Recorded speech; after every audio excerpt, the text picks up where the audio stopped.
Hello বন্ধুরা, আশা করি তোমরা সবাই ভালো আছো। আমিও ভালো আছি। তো প্রচণ্ড গরম পড়ছে। রান্না টান্না আমার সব কমপ্লিট হয়ে গেছে। হয়ে যাওয়ার পরে এখন রেডি হয়ে গেলাম একটু বাজার যাব বলে। তো চলুন আমার সঙ্গে থাকুন, ভিডিওটা স্কিপ না করে কন্টিনিউ দেখুন। ভালো লাগলে লাইক শেয়ার কমেন্ট অবশ্যই করুন। আর বাইরে তো প্রচণ্ড রোদ উঠেছে, খুব গরম।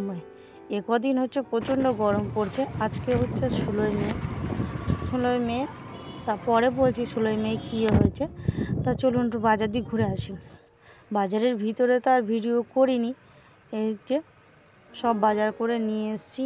এদিকে আম আছে, ফুল আছে, শসা আছে, লিচু আছে, ফুলকপি আছে, আর দিকে বেগুন, বরবটি, পটল আর কুমড়ো আর চাল আর হচ্ছে ডাল।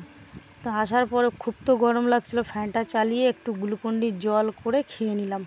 প্রচণ্ড গরম, কেন রোদের থেকে এসছি, এখন জলটা না খেলে প্রচুর কষ্ট হবে।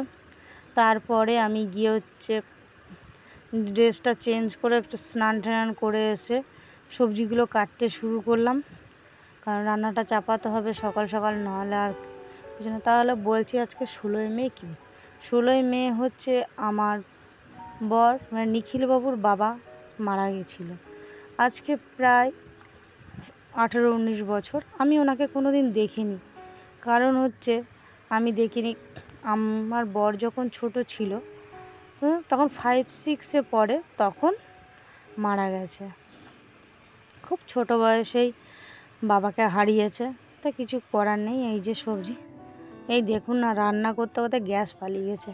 এই যে উনুনটা তৈরি করেছি, এখনও পর্যন্ত মুখ কাটিনি। আজকে মুখ কেটে আগুন জ্বালিয়ে দিয়েছি। কি করব আর বুঝতে পারছি না। গ্যাস চলে গেছে, সঙ্গে সঙ্গে তো আর গ্যাস পাওয়া যাবে না, ওই কারণে। আর দিকে আমি একটু গুছিয়ে নিচ্ছি, গুছিয়ে নিই। এই যে এখন আমার শ্বশুরের ছবি আমি নামাবো। তা শুনেছিলাম মানুষটা নাকি খুব ভালো ছিল। সে আজ 18-19 বছর প্রায় বাবার হাত নেই বেচারির উপরে। সেই ছোট বয়স থেকে কাজ করছে। বাবার কাজ যেরকম নিজে কাজ করে,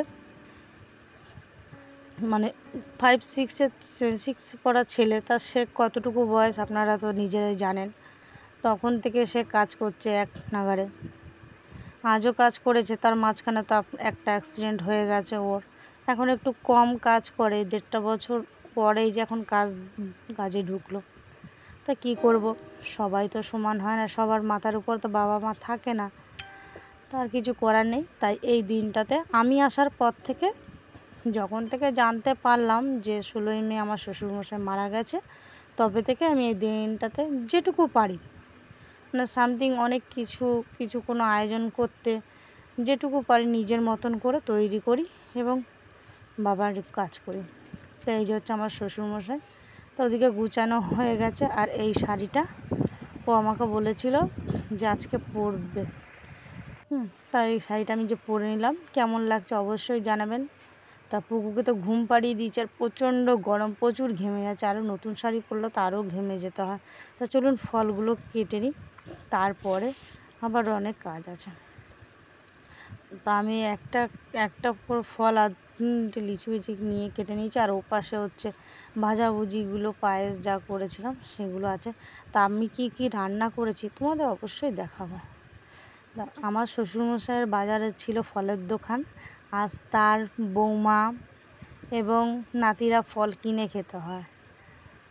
সময় এক টাইমে ভালোই ছিল আমার শ্বশুরবাড়ির, কিন্তু এখন সে না থাকাতে যেটুকু ডাউন হয়ে গেছে। কেন, কাজের লোকটাই তখন মারা গেছিল, ওর জন্য। আর বড় ছেলে সে তো ছোটো, অতটা তো এখন কাজের অবস্থা ভালো ছিল না। তাই কি সচ্ছল সংসার ছিল আমার শ্বশুরের, কিন্তু কষ্টের জীবন। কপালে সবসময় যেন সুখ থাকে না, তাই ছিল না।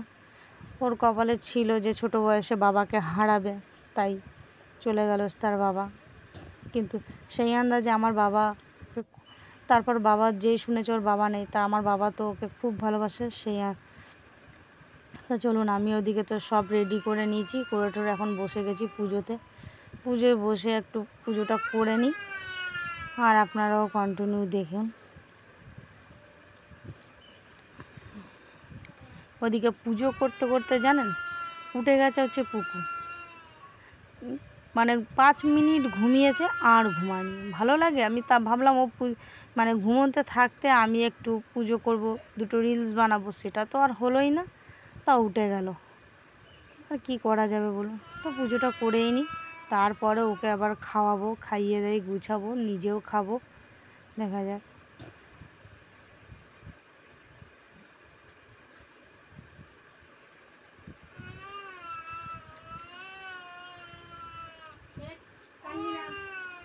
আমি যে কি করেছি আপনাদের সাথে শেয়ার করে নিই, চলুন একটু শেয়ার করে নিই।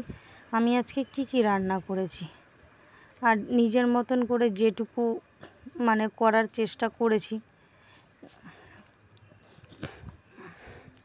এই জিনিসটা আমার বাবার বাড়িতে দেখে এসেছি, কারণ আমার দাদুও মরেছিল, আমার বাবারও অনেক ছোটোবেলায়, আমার বাবাও ছোটোবেলা থেকে কাজ করতো, শুধু মা ছিল, ঠাকুমা ছিল, আর তার কাকা জ্যাঠারা ছিল, তাছাড়া আমার দাদু, নিজের দাদুকে কোনো দিন দেখতে পায়নি। আর আজকে আমার ছেলেও সেই সেম জিনিস, সে তার নিজের ঠাকুরদাদাকে কোনো দিন দেখতে পায়নি। ঠাকুরদাদার আদর কি সেটা ছেলেগুলো পেল না। ছোটোটা দাদু যে কেমন হয়, আমার ছেলেরা ঠাকুরদাদা কেমন হয় সেই জিনিসটা বুঝল না। কিন্তু আমার বাবা আমার প্রচণ্ড ভালোবাসা আমার ছেলেদেরকে, বলার মতন না। আমার 2 ছেলে হচ্ছে তার পরাণ, কিন্তু তবু ঠাকুরদাদা তো, ঠাকুরদাদার আদরটা সে কোথায় যায়। আমার দাদু আমাদেরকে খুব ভালোবাসতো এমন না, আমারও মাতুল দাদু ছিল, ঠাকুরদাদা ছিল না। আমার মতন আমার ছেলে দুটোরও কপাল যে তাদেরও ঠাকুরদাদা নেই, মাতুল দাদু আছে।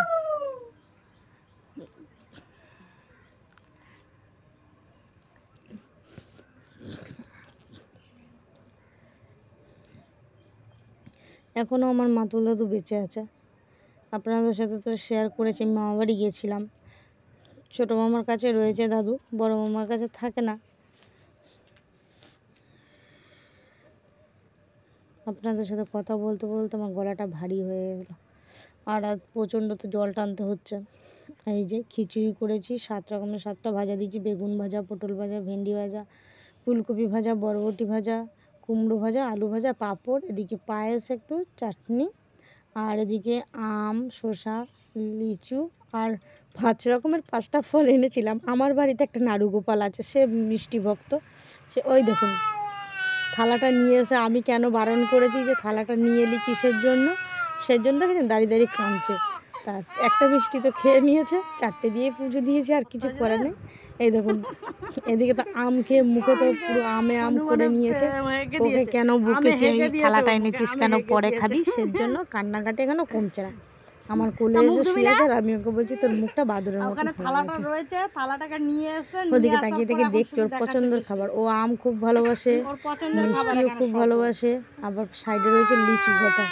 আমি দেখছি আস্তে আস্তে ধরতে যাচ্ছি যে টেনে নেব, আমার উপর রেগে যাচ্ছে না যে ওর খাবার হবে না, এটা হবেই না। দেখছো কী অবস্থা, ওর পছন্দের জিনিস কেউ যদি নিয়ে নেয় খুব রেগে যায়। নেবেন এবার আমি বলছি তাহলে কী খাবি খা, টুকুস করে মিষ্টিটা তুলে নিয়ে দেখুন হাসি, দেখুন চুপচাপ দেখছে যে মা কী করছে, খুব হাসছে, ও খাচ্ছে। এই হচ্ছে আমার নাড়ু গোপাল। বড়টা মিষ্টি অত পছন্দই করে না, কারণ আমার মতনই ছিল মিষ্টি পছন্দ। এখন আমি খুব মিষ্টি পছন্দ করি, আগে মিষ্টির থেকে ঝালটা খুব ভালোবাসতাম। আর ওই যে ছোটোটা আমার মিষ্টি পাগল, মিষ্টি খাচ্ছে, দেখছেন লাড্ডুটা তুলে নিয়েছে, তুলে নিয়ে খাচ্ছে আর হাসছে যে পেয়ে গেছি আমি। পরক্ষণে আমি বলছি ঠিক আছে তুই খাচ্ছিস, তাহলে আমি একটা জিনিস খাই। আস্তে করে থালাটা টানতে গেছি, দেখুন আস্তে করে টানতে গেছি, ওই দেখুন হবে না, হাসছে, আমার সাথে করছে বদমাশি। আবার টানতে গেছি, আবার হাসছে, মানে ও দেবে না। আস্তে আস্তে নিজে দেখে থালাটার কাজে চলে গেছে। তা আজকের মতন বাই, সবাই ভালো থাকবেন, সুস্থ থাকবেন, দেখা হবে নেক্সট ব্লগ।